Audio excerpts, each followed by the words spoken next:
Ration கடையில் கோதுமை வாங்கி 1 மாதம் கிட்ட ஆயிடுச்சுங்க. இந்த கோதுமையில் தூசி மண் கண்டிப்பாக இருக்கும். அதை அலசி காய வச்சா தான் சரியாகும். ஆனால் இன்னைக்கு வெயில் அடிக்கும், நாளைக்கு வெயில் அடிக்குன்ட்டு வானத்தை பார்த்து அப்படியே வச்சுட்டாங்க. கொஞ்சம் கொஞ்சம் வெயில் அடிச்சுக்கிட்டு தான் இருந்துச்சு. பட் நல்லா சுல்லுன்னு அடிச்சு ஒரே நாளில் காயணும் அப்படின்ட்டு வெயிட் பண்ணிட்டே இருந்தேன். இன்னைக்கு நல்லா வெயில் அடிச்சிச்சு அப்படிங்கிறதுனால இன்னைக்கு நான் அலசி காய போட்டாங்க. ரேஷன் கடையில் 1 கிலோ தாங்க கோதுமை கொடுத்துருந்தாங்க. வீட்டில் ஒரு 2 கிலோ இருக்குது. கடையில் வாங்கினது சேர்த்து அரைச்சிக்கலாம் அப்படின்ட்டு தான் இப்போ நாங்கள் காய போட மாடிக்கு போனோம். மாடிக்கு எந்த பொருள் காய போடுறதுக்கு போனாலும் இந்த காக்கா குருவிக்கு கூட நான் பயப்பட மாட்டேங்க, கொத்திட்டு போவோம் அப்படின்ட்டு. நான் பெற்றிருக்கேன் பாருங்க என் பிள்ளையாண்டா, அது நான் கொஞ்சம் திரும்பினேன் அப்படின்னா எல்லாத்தையுமே இறச்சி போட்டுருவாங்க. ரெடியாக உட்காந்துருக்கான் பாருங்க. நம்ம எது பண்ணக்கூடாது அப்படின்னு சொல்கிறோமோ அதை தான் பண்ணுவான். இங்கே பாருங்க, நான் மூடி வச்சதுக்கப்புறம் அது மேலே ஏறி நடந்து வந்துட்டு இருக்கான். வெயில் சரியான வெயிலுங்க இன்னைக்கு.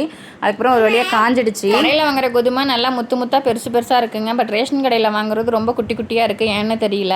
பட் இந்த மாதம் வந்து கொஞ்சம் பரவாயில்ல, கொஞ்சம் நல்லாவே இருந்துச்சு. மாமாவும் தம்பியும் மாவரைக்கிறதுக்கு மில்லுக்கு கிளம்பிட்டாங்க. வீட்டில் இருந்து மில்லு கொஞ்சம் தூரம் தாங்க, சீக்கிரமாகவே அரைச்சிட்டு வந்துட்டாங்க. இந்த 3 கிலோ கோதுமை மாவு எனக்கு 1.5 மாதம் கிட்ட வருங்க. ஓகே ஃப்ரெண்ட்ஸ், இதுவரை எங்கள் வீடியோ ரொம்ப பொறுமையாக பார்த்ததுக்கு ரொம்ப நன்றிங்க. வீடியோ பிடிச்சிருந்துச்சு அப்படின்னா லைக் பண்ணுங்க. ஓகே, தேங்க்யூ, பாய்.